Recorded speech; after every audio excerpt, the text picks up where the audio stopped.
Word of God is alive and powerful, sharper than any two-edged sword, piercing even to the dividing asunder of soul and spirit, and of the joints and marrow, and is a critic of thoughts and intents of the heart. All Scripture is God-breathed, and is profitable for doctrine, for reproof, for correction, for instruction in righteousness, that the man of God may be mature, thoroughly furnished unto all good works. Study to show thyself approved unto God, a workman that needeth not to be ashamed, rightly dividing the word of truth. Before we start our Bible study, let us cleanse our souls, our mentality from any sins of the mind, sins of the tongue, or overt sins. We have to confess all those sins directly to God the Father, following the principle of 1 John 1:9, which says, if we confess our sins, God is faithful and just to forgive us our sins and to cleanse us from all unrighteousness. Therefore, let us pray.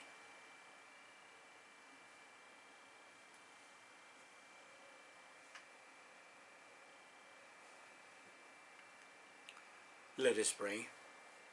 Father, we're indeed grateful to you for the privilege of assembly worship, and hence having the privilege of having fellowship with you and your word, which lives and remains forever.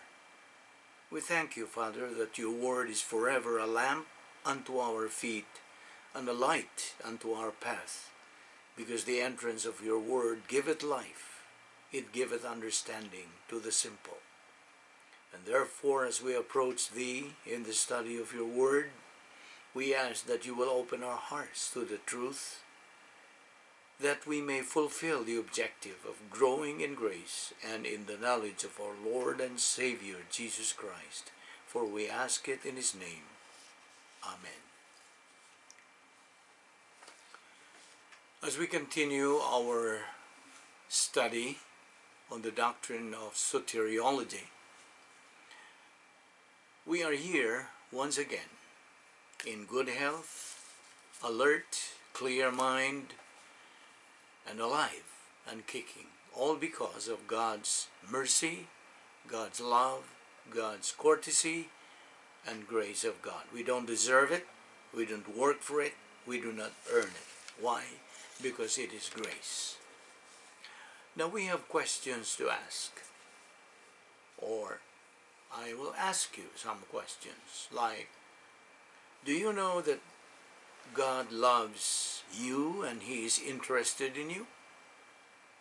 That he has a plan for your life? That Christ died at the cross for your sins? That you get eternal life if you believe in him?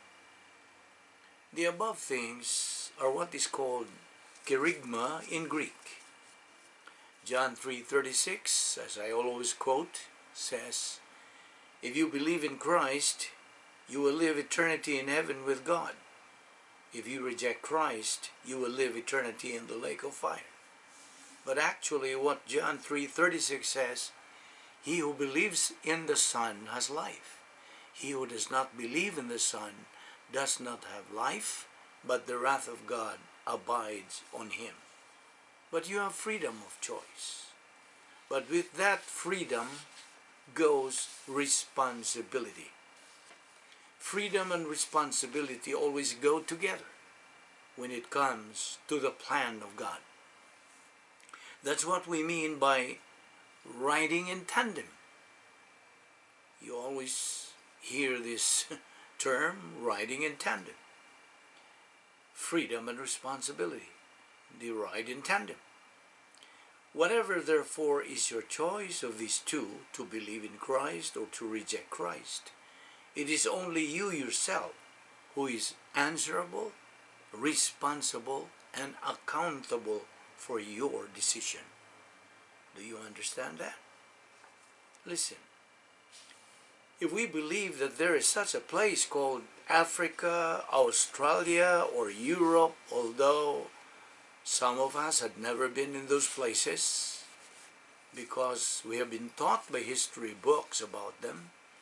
If we believe that 1 plus 1 equals 2, etc., etc., because we have been taught through mathematic books, now why can't we believe God himself, who says in his word, believe on the Lord Jesus Christ and you will be saved? Acts chapter 16 verse 31. John 3:3 and John 3:7. Unless a man be born again, he cannot see the kingdom of God. Ephesians 2:8 and 9. We have been saved by grace through faith. This salvation is not of yourselves, it's a gift of God, not of works, lest any man should boast. Acts 4:12. Neither is there salvation on any other under heaven given among men, whereby we must be saved. John 14:6. Our Lord said, I am the way, the truth, and the life. No one comes to the Father except by me. Well, talking more about the doctrine of soteriology, or the doctrine of salvation, let us see the cross. Let us look at the cross representing the point of salvation. In the Old Testament, the believers there were saved through faith in Christ. They look forward to the cross by faith. Just as today, we look back to the cross also by faith. Salvation always has been and always will be through faith in the Lord Jesus Christ. The only difference between the Old and the New Testament salvation is where the believer lives historically with regard to the cross. And apart from that, there is no difference. There is only one Savior. Because there is only one Savior, then there is only one way of salvation. There is only one Savior. Jesus says, again, I am the way, the truth, and the life. No one comes to the Father but by me. Therefore, like I said, since there is only one Savior, there is only one way of salvation. Then that one way of salvation is faith alone in Christ alone. Therefore, people were saved in the Old Testament exactly the same way they were saved in the New Testament, by believing in the finished, efficacious work of Jesus Christ on the cross. And this is eternal life. You are picked up by God the Holy Spirit and puts you in union with the Lord Jesus Christ. This is eternal family relationship with God. Principle. Once a member of the family of God, always a member of the family of God. Question. How do we enter into a human family? By birth. How do we enter into a spiritual divine family? Also by birth. You see, it is every single believer's responsibility to witness for Christ. The believer can witness for Christ either through his life or through his lips. When as a believer you witness for Christ, always remember this. Make the issue out of the issue and make the issue clear. And get accurate doctrine. As a matter of fact, every believer is a missionary. Every believer has a spiritual ministry. Every believer is a salesman for Christ, carrying a perfect product, the message of salvation. Why perfect? Because it bears an eternal warranty. And do you know what? This product, which has an eternal warranty, is free. Now why free? Because someone has already paid it up for you. All one has to do is simply to accept it by faith. You see, in spiritual death, the divine solution is only by faith in Christ alone. Anything added to faith is a human solution, and salvation is not yours. Do you know why? Because faith accomplished by human works is invalid. The only valid faith is faith without works. You can have tons of religion without 1 ounce of salvation. If we could earn our salvation, Christ would not have died to provide it. Salvation is a gift to be received, not a goal to be achieved. No one so good that he can save himself. No one so bad that God cannot save him. Faith plus lordship, salvation. Faith plus commitment. Faith plus anything negates salvation. We are saved by grace through faith, not of works, lest anyone should boast. Ephesians 2:8. So believe on the Lord Jesus Christ, and thou shalt be saved. Acts 16:31. At the moment of salvation, God takes over and provides the believer 39 irrevocable things plus 1, the filling of the Holy Spirit, which we call spirituality. Man has his own breaking point in life, and all people are going to check out from this world in due time. God's timing is what? Perfect. I repeat, God's timing is perfect. Respect man's volition. Whether he accepts or rejects salvation, that's his option. But he is answerable, accountable, and responsible for every decision he makes. So don't ever try to control other people's free will because you can't. If you do, you're just wasting your time. The function of human volition is a divine design. The divine design is to appropriate what God commands and to reject what God prohibits. Rejection of Christ as Lord and Savior is a maladjustment to the justice of God. Now, here is the doctrine of hedonism, the character of God. That's number 1. It is impossible for God to be unfair. He cannot violate the design of his plan. He cannot violate the nature, the integrity of his character. Let me repeat about the doctrine of hedonism. Number 1 point, the character of God. It is impossible for God to be unfair. He cannot violate the design of his plan. He cannot violate the nature, the integrity of his character. Number 2 point, the unlimited redemption. Salvation is provided for all members of the human race. Romans 5:6-8, 1 Timothy 2:6, Hebrews 2:9. Number 3 point, the declared will of God. 1 Timothy 2:4, 2 Peter 3:9, John 6:40. Number 4 point, geographical location. God will provide gospel information. John 7:17, Jeremiah 29:13. And number 5 point, heathens are heathens, not because they don't know God exists, but because they are fully cognizant of the existence of God.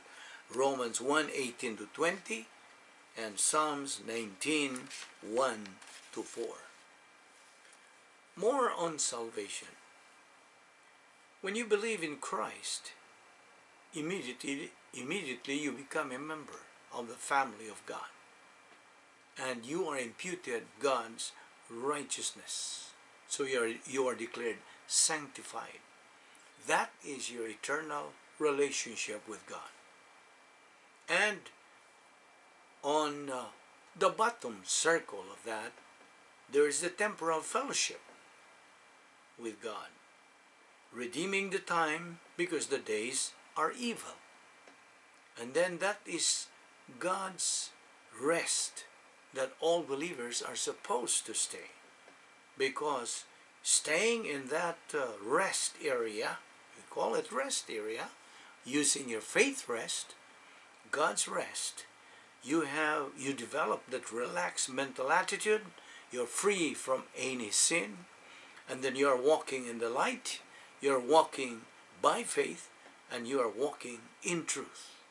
So every time you commit sin, you're out of line, you can immediately utilize the principle of 1 John 1:9, which says, if we confess our sins, God is faithful and just to forgive us our sins and to cleanse us from all unrighteousness.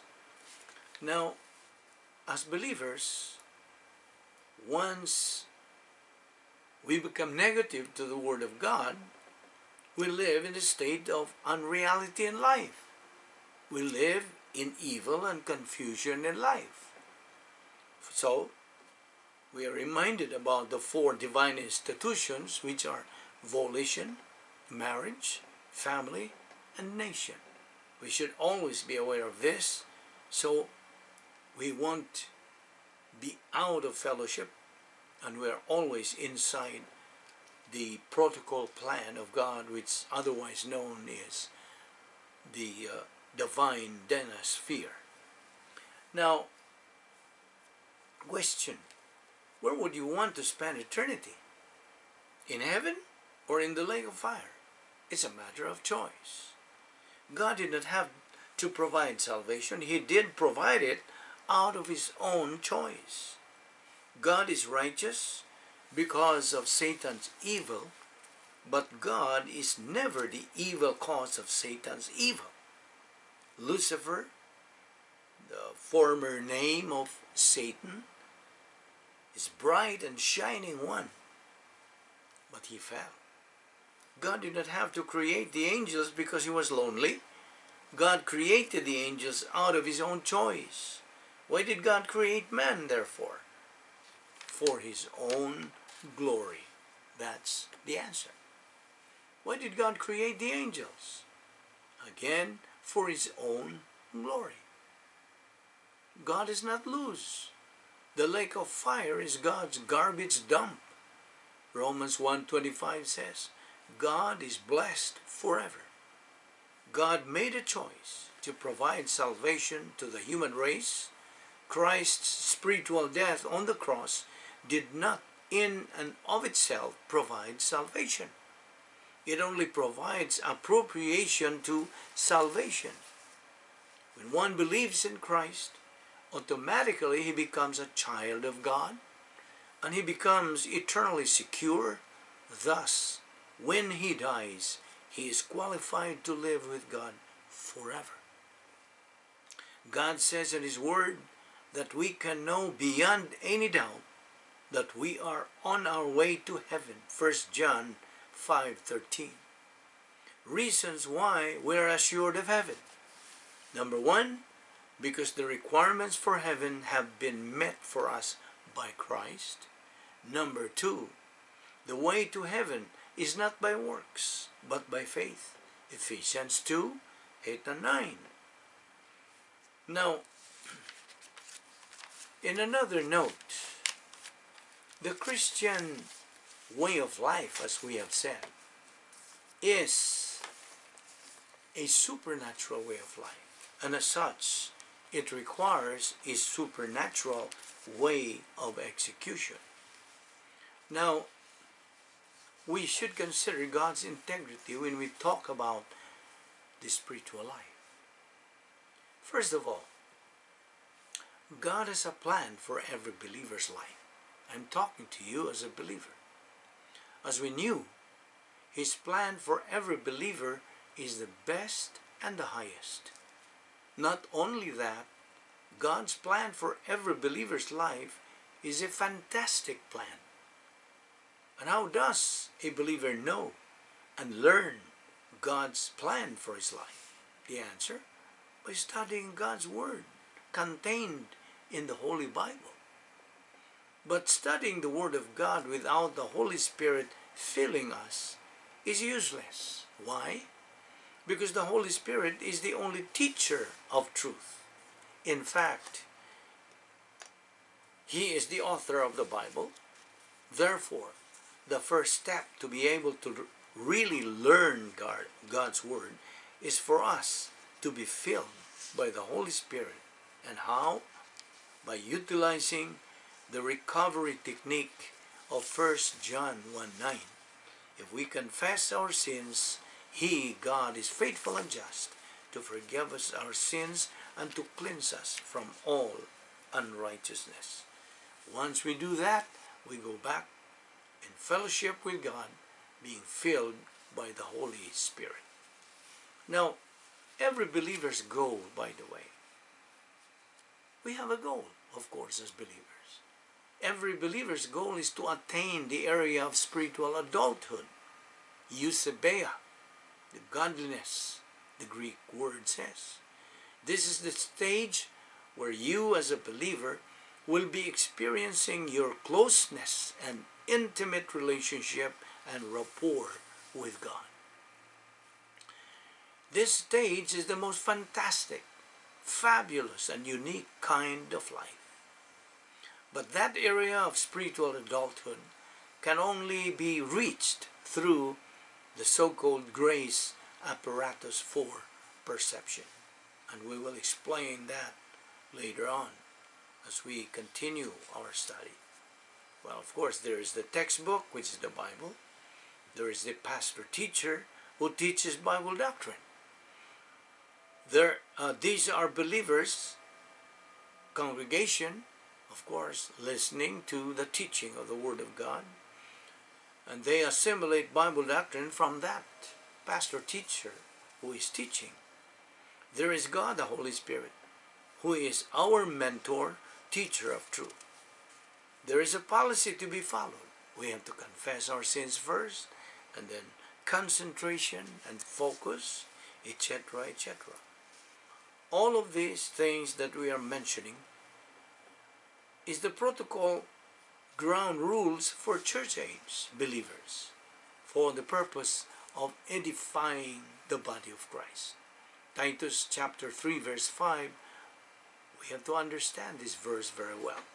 Not by works of righteousness which we have done, but according to His mercy He saved us by the washing of regeneration and renewing of the Holy Spirit. Ephesians 5:26 also says that He might sanctify and cleanse it with the washing of water by the word. John 15:3, now ye are clean through the word which I have spoken unto you. Question: what motivates believers to move on in spiritual life? God's love for every believer, God's mercy, and God's grace. That motivates believers to move on in a spiritual life. Now, in another note, life, we have said, is too short. I guess no one can argue with that fact. We can think about the past, but we cannot live in the past, nor can we live tomorrow. I think you will agree also with that. You see, life is just a passage of time. We are here today, gone tomorrow. So life is indeed fragile. It hangs on a thin thread, and God, who is the creator of it, can snap it at any moment. And so, since life is fragile, and in fact, in the book of James chapter 4, verse 14, it says, you are a mist that appears for a little while and then vanishes away. James likens our lives to a vapor, a mist. Like I said, we are here today, tomorrow we are gone. You see, we live in a broken world. The Bible declares in Romans 8:23 when it says, all creation has been groaning as in the pains of childbirth right up to the present time.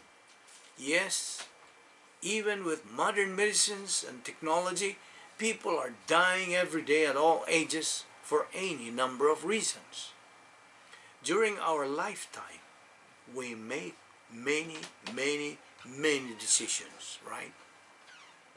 Some of these are good, and they can improve our mental, emotional, and physical well-being, while some of these decisions are bad and wrong, and they can bring unnecessary mental, emotional, and physical pain. However, even if we applied everything we read in the books as to how to maintain good health and we live to age 100, we still have to face the grim reality of dying and death, right? Because you know, everything in this world changes, agree? Our skin begins to wrinkle gradually. Our bones get weaker. We are all heading to old age, whether we like it or not. Every moment of every day, we're getting closer and closer to our own grave. But again, life is just a passage of time. And get this, our soul will live forever. Why? Because it is immortal. Why is it that so? Because it is how God designed it to be. That's why. So, the big question stands. If our soul will live forever, because it is immortal, where will it live forever? So, it's gonna live in heaven for all eternity, or eternity in hell. And who are the souls that are gonna live forever in heaven?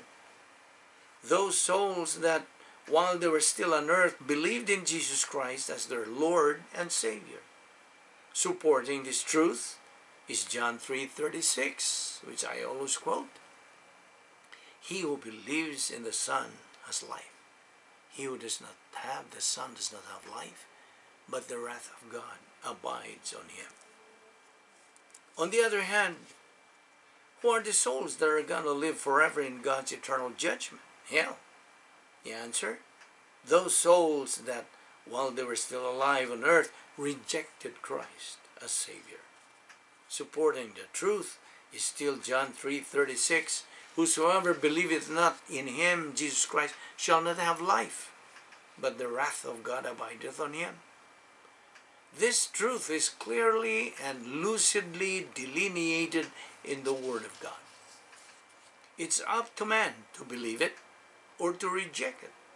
After all, he has his own free will to use. He has a free choice. But what's this?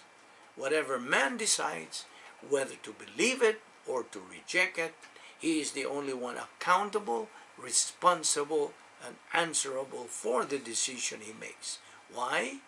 Because man has free will that is completely free. Again, we will all die one way or another within this century, okay? And it is only God who perfectly knows when, where, and how we die. Now may I ask you, do you know the current world population? What is the latest statistics? Do you know? Well, according to the latest statistics, the current world population is 7 point so and so billion. There are right now 7 point so and so billion people walking on the face of the earth, right at this very moment. Now, out of this population, 3 people die every second. 180 people die every minute. 11,000 people die every hour. 250,000 people die every day. Now, these dead people are either believers or unbelievers. Because you see, there are only 2 kinds of people living in this world today, not man or woman, but believers and unbelievers. The book of Matthew chapter 7 verses 13 and 14 says, "Wide and easy is the gate that leads to destruction, and many are entering into it. But the road is narrow, and the way is hard that leads to life. Only few find it." So ask yourself, where do I belong? Where am I following?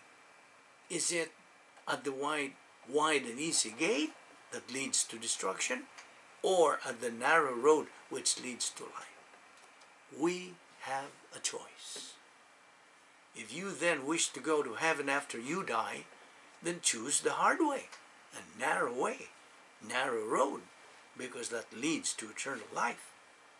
And since this is the right way to settle your salvation by faith alone in Christ alone, then you need not fear death any longer. Why?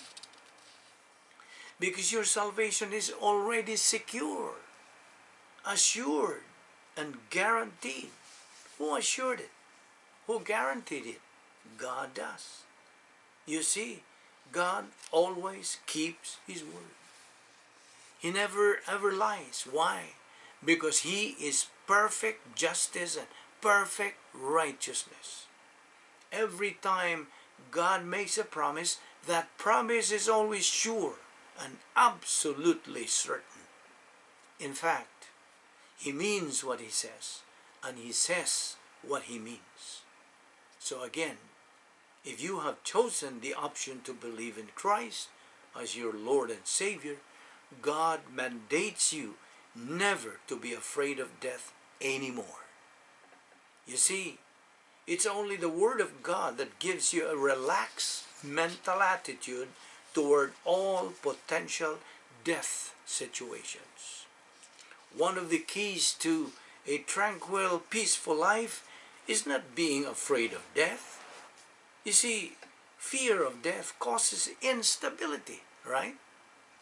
Shakespeare said in his book about Julius Caesar, "Cowards die many times before their death. The valiant never taste of death but once." Unquote. You know what? God is not willing that any person should perish, but that all should come to repentance. 2 Peter 3:9. That means God does not want anybody to go to hell. Instead, He wants all men, all people to be saved. How? Through faith alone in Christ alone. Mana?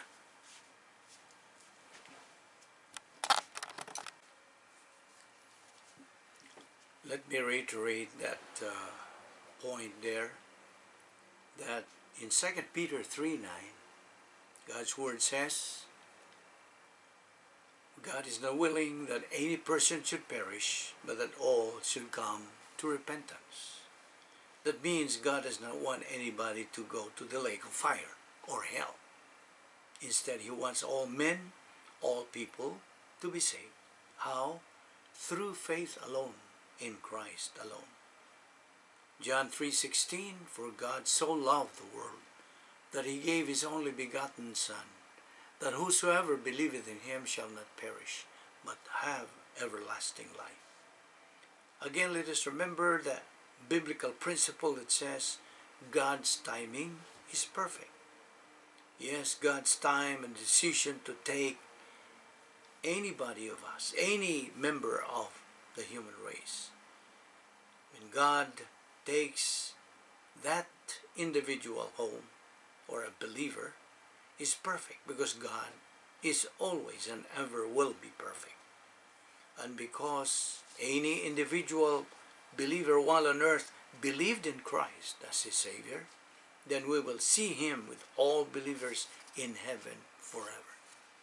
We have said that the current world population statistics has reached 7 point so and so billion. Out of this huge number of people who are walking on the face of the earth, you are one of those who are fortunate to still be alive at this very instant. You're being alive while you are listening to God's message now is grace. And do you know what the word grace means? The Bible scholar defines it as God's riches at Christ's expense, but some also define it as God's gift to me, received by faith, available to everyone, comes through Christ, extended for all eternity. But actually, grace is God's policy, and it is that which we do not deserve, we don't earn, and we don't work for, which is grace. We are still alive because of God's grace. We are still alive because God has a plan. Marvelous, fantastic, perfect, sophisticated plan for our life. And this perfect plan can only be learned from the Word of God. Hence, we are admonished by God to study it from the Bible, learn it and apply it in our life. And God assures us of a fabulous and fantastic life here in this present life and in the life hereafter. The choice is all yours. With your heads bowed and your eyes closed, we're going to close our service directed toward those who are without Christ, without hope, and without eternal life. This is a moment in your life. No matter what you think, no matter what you believe, it's a moment of consideration. It's a moment to put everything else out of your mind and think about the person of the Lord Jesus Christ. What does all this mean? What is Christianity? Christianity is Christ. It's a relationship with God through Christ. There's only one way to have that relationship, as the scripture says. Believe on the Lord Jesus Christ and you will be saved. What about works? All the works you can do have nothing to do with your relationship with God. Why? Because you are a sinner. Because you are not perfect as God is perfect. Because His righteousness has to reject unrighteousness. And you are unrighteous no matter how many good deeds you can do. That's where Christ comes in. That is how important He is. You see, He's the only one who can present you faultless before God. Therefore, believe on the Lord Jesus Christ and you will be saved. Let us pray. We thank you once again, Heavenly Father, for your wonderful word to us, so that we might understand ourselves, so that we might understand the world around us from the divine perspective, and so that we might understand what life is all about and why you still keep us alive in this world, and so that we might understand your perfect plan for our life and be able to know who and what you are, and to be reminded by your precious word saying that we all came from dust, and unto dust we shall return. We are greatly consoled by your assurance that we are all going to be resurrected at your precise and absolutely perfect timing and decision. We thank you for all this, O Lord. I will fear no evil, therefore, no rod and your staff, they comfort me. All this we ask in Christ's name, our Lord and Savior. Amen.